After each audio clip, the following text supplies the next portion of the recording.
प्रिय मित्रों, स्वागत है आपका आपके अपने चैनल स्टडी विद प्रदीप पे। दोस्तों, जैसा कि आप जानते हैं कि हम लोग सुपर टीटी के लिए इंपॉर्टेंट क्वेश्चन कर रहे थे।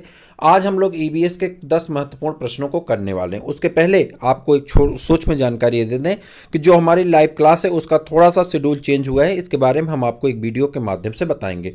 तो चलिए माँ सरस्वती को याद करते हैं, माँ शारदे से विनय करते हैं कि आने वाले भविष्य में आपका जो भी लक्ष्य है आप उस लक्ष्य को प्राप्त कर सकें और अपनी सफलता का परचम लहरा सकें, जिससे आप दिन रात परिश्रम कर रहे हैं और आपको परिश्रम का फल जरूर प्राप्त हो। ऐसी हम माँ सरस्वती से कामना करते हैं, प्रार्थना करते हैं और उम्मीद करते हैं कि इसका आशीर्वाद हम सबको जरूर प्राप्त होगा। तो स्टार्ट करते हैं। चैनल पे नए हैं तो चैनल को सब्सक्राइब कर लीजिए, अपने मित्रों को शेयर कर दीजिए। आप वीडियो में चलिए आगे बढ़ते हैं, पहले प्रश्न की तरफ बढ़ जाते हैं।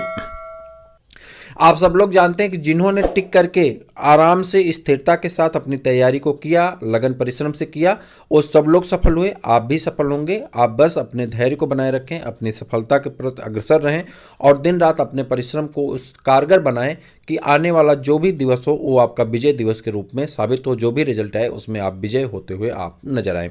तो चलिए स्टार्ट करते हैं आज का पहला प्रश्न इस श्रृंखला का, जो आपको बताना है।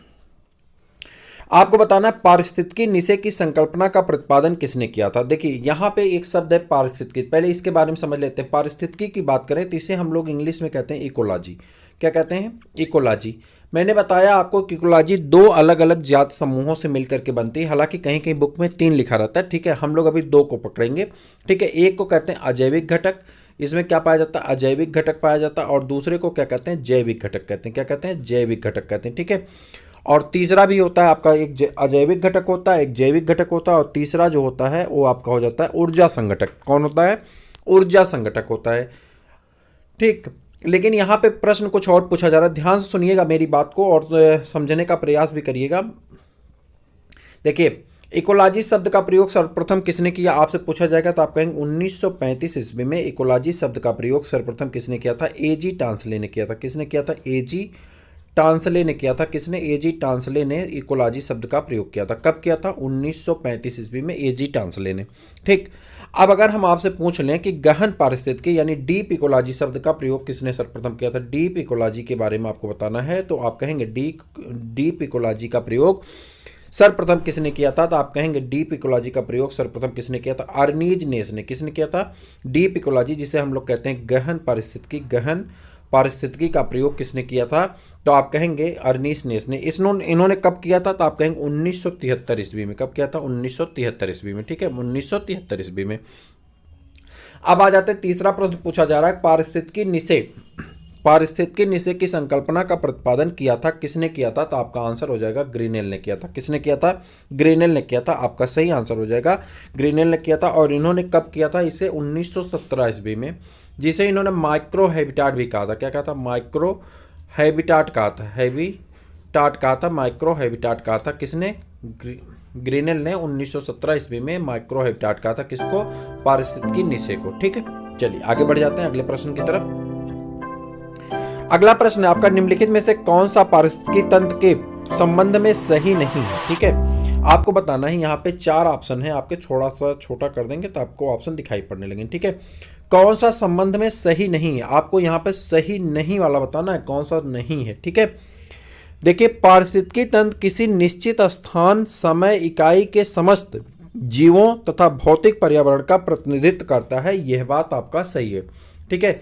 जीवों का प्रतिनिधित्व करता है, ये बात आपका सही है। भौतिक पर्यावरण का हो, चाहे निश्चित स्थान का हो, निश्चित समय का हो, इकाई का हो, ये बात आपकी 100% सही। चूंकि हमको गलत वाला बताना है तो इसलिए हमको इंतजार करना पड़ेगा।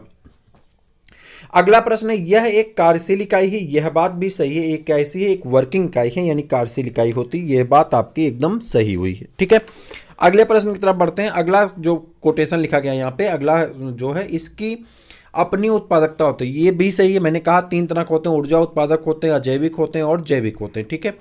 अब नंबर 3 पे आ जाते हैं, यह एक बंद तंत्र होता है। नहीं, बंद तंत्र नहीं होता, यह एक कैसा होता है? खुला तंत्र होता है। कैसा होता है? खुला तंत्र होता है। तो आपका आंसर कौन सही हो जाएगा? डी वाला। चूंकि हमको नहीं वाला बताना था तो आपका सही हो जाएगा कौन सा? आपका डी वाला ऑप्शन सही हो जाएगा। क्लियर हो गया? मुझे उम्मीद है कि आप इस बात को क्लियर कर पाए होंगे, ठीक है। चलिए आगे बढ़ जाते हैं अगले प्रश्न की तरफ और इसका आंसर आपको बताना होगा, ठीक है। चलिए अगला प्रश्न आपके सामने कुछ इस प्रकार से दिखाई पड़ रहा है, ठीक। अब इसका बताइए, जल्दी से आंसर करिए। निम्नलिखित में से कौन सा एक कृत्रिम पारतंत्र है, यानी आपको बताना है कौन सा ऐसा है जो कृत्रिम है, ठीक है, ये आपका नेचुरल नहीं है बल्कि मैन मेड है, या ये कह दीजिए आर्टिफिशियल है, ठीक है। तो कृत्रिम है यानी आर्टिफिशियल है, मैन मेड नहीं है, तो इसके बारे में आपको बताना है कौन सा ऐसा है। तो यहाँ पे तालाब है, खेत है, वन है, उपयुक्त सभी। तो आपका सही आंसर हो जाएगा यहाँ पे कौन है, खेत है। खेत को आप कृत्रिम रूप से बना सकते हैं, ठीक है। तो आपका सही आंसर कौन हो जाता है, यहाँ पे जो खेत है आपका सही हो जाता है। वन, तालाब, झील प्राकृतिक पारतंत्र होते हैं, ठीक है। वन हो, तालाब हो, झील हो, ये सब किसमें होते हैं, किसमें होते हैं, प्राकृतिक होते हैं। जबकि कृत्रिम पूछा जा रहा है, कृत्रिम आपका कौन हो जाएगा, खेत हो जाएगा। क्लियर हो गया। चलिए आगे बढ़ जाते हैं। अगला प्रश्न है आपका, एक मनुष्य के जीवन को पूर्ण रूप से धारणी करने के लिए आवश्यक न्यूनतम भूमि को क्या कहते हैं। कह रहा है एक मनुष्य के लिए जो भूमि है, धारण करने वाली जो भूमि है, उसको क्या कहते हैं, धारणिक न्यूनतम भूमि को क्या कहेंगे, जिसपे वह रह सकता है, निवास कर सकता है, उस हिस्से को क्या कहते हैं। देखिए जैसे ये हिस्सा है, इस पे कोई व्यक्ति रहता है, तो ये हिस्सा क्या होता है, उसके बल को सहन कर सकता है, ठीक है, उसके भार को सह सकता है, उसके भार को सहने की उसके पास क्षमता होती है। तो ऐसी स्थिति को हम लोग क्या कहते हैं, तो जल्दी बता दीजिए। पारिस्थितिकी पदछाप कहा जाता है। क्या कहते हैं, पारिस्थितिकी पदछाप कहा जाता है, जो कि आपका आंसर हो जाएगा। क्या हो जाएगा, पारिस्थितिकी पदछाप कहा जाता है, ठीक है। चलिए अगले क्वेश्चन की तरफ बढ़ जाते हैं, और यहाँ पे ज़्यादा कुछ नहीं है। अगले प्रश्न की तरफ बढ़िए। एक निश्चित क्षेत्र में प्राणियों की संख्या की सीमा जिससे पर्यावरण समर्थन कर सकता है कहलाती है। कह रहा है एक निश्चित क्षेत्र में प्राणियों की संख्या की सीमा जिसे पर्यावरण समर्थन करता है कहलाती है। क्या कहलाती है, आपको ये बताना है, ठीक है। वहन क्षमता कहलाती है। फिर से देखिए, कह रहा है एक निश्चित क्षेत्र है जिसमें प्राणियों की संख्या है टोटल, सीमा जिससे पर्यावरण समर्थन करता, मतलब उतनी सीमा ही रह सकती है जितने को पर्यावरण समर्थन करता है। आपको मैं एक छोटा सा ग्राफ यहाँ बताऊंगा। आप ऐसे ग्राफ बनाते हैं, इसे कहते हैं इमिग्रेशन। क्या कहते हैं, इमिग्रेशन, इमिग्रेशन, ठीक है। इसे कहते हैं इमिग्रेशन, ठीक है, इमिग्रेशन। इसे कहते हैं नेटलिटी, और इसे कहते हैं मॉर्टलिटी। ध्यान से समझना, अभी समझ में आएगा, ठीक है। हिंदी में लिखे, हिंदी में लिख देते हैं इसको। देखिए इसको कहते हैं, एक मिनट इसको बना देते हैं, इसको कहते हैं मृत्यु दर, ठीक है। ये मृत्यु दर है, ये है जन्म दर, ठीक, जन्म दर। ये है आपका जो है जन्म दर के बाद ऊपर वाला हो जाता है आपका जो लोग बाहर जाते हैं, यानी जो लोग बाहर जाएंगे, यानी निकले हुए लोग, निकले हुए लोग, ठीक है, और आने वाले लोग, जाने वाले और आने वाले लोग, ठीक है। और इसका जो सेंटर पार्ट आता है उसे हम लोग क्या कहते हैं, सेंटर पार्ट को कहते हैं डेंसिटी, कहते हैं पॉपुलेशन डेंसिटी, जनसंख्या घनत्व। अगर किसी जनसंख्या में आने वाले लोगों की संख्या बढ़ जाए, आने वाले लोगों की संख्या बढ़ जाए, जनसंख्या घनत्व में लोगों की संख्या बढ़ेगी।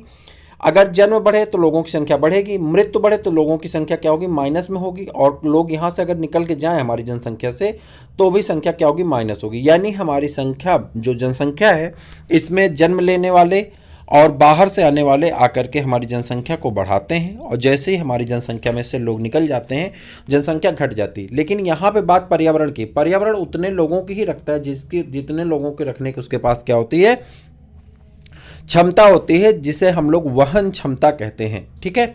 और मुझे उम्मीद है कि आपको ये अगला प्रश्न जो आपका है वो हो जाता है आपका, निम्नलिखित में से कौन सा क्षेत्र पारिस्थितिकी तंत्र का पृथ्वी पे सर्वाधिक क्षेत्र में फैला हुआ, कौन सा ऐसा क्षेत्र है जो पारिस्थितिकी तंत्र के रूप में पूरे पृथ्वी पे सबसे अधिक क्षेत्र में फैला हुआ है, ये आपको बताना है।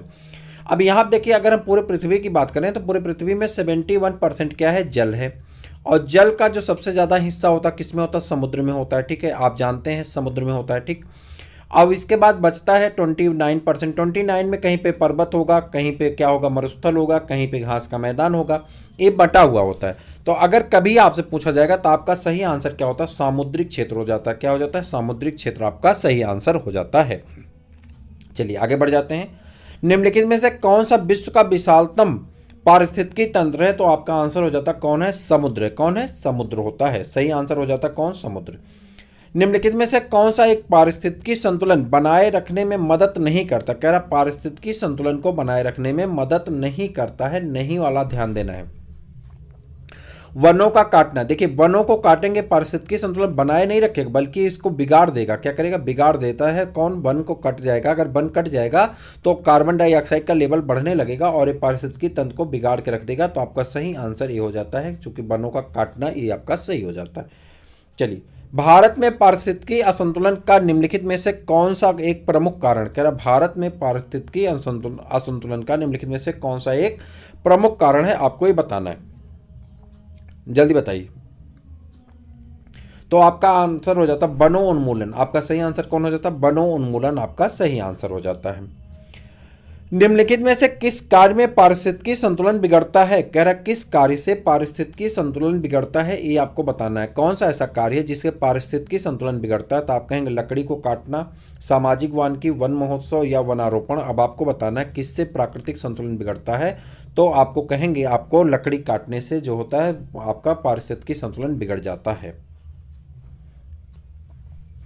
पारिस्थितिकी तंत्र में उच्चतम पोषण स्तर प्राप्त होता है। देखिए यहाँ पे पारिस्थितिकी तंत्र में उच्चतम पोषण स्तर प्राप्त होता है, किसको प्राप्त होगा? तो आप कहेंगे उच्चतम पोषण स्तर किसको प्राप्त होता है? तो आपका नाम हो जाएगा, ये प्रश्न थोड़ा सा कॉन्सेप्ट में आपका गलत है, इस प्रश्न को हम लोग छोड़ देते हैं। तो आज की श्रृंखला में बस इतना ही, फिर मिलते हैं किसी और वीडियो में, तब तक के लिए इजाज़त दीजिए।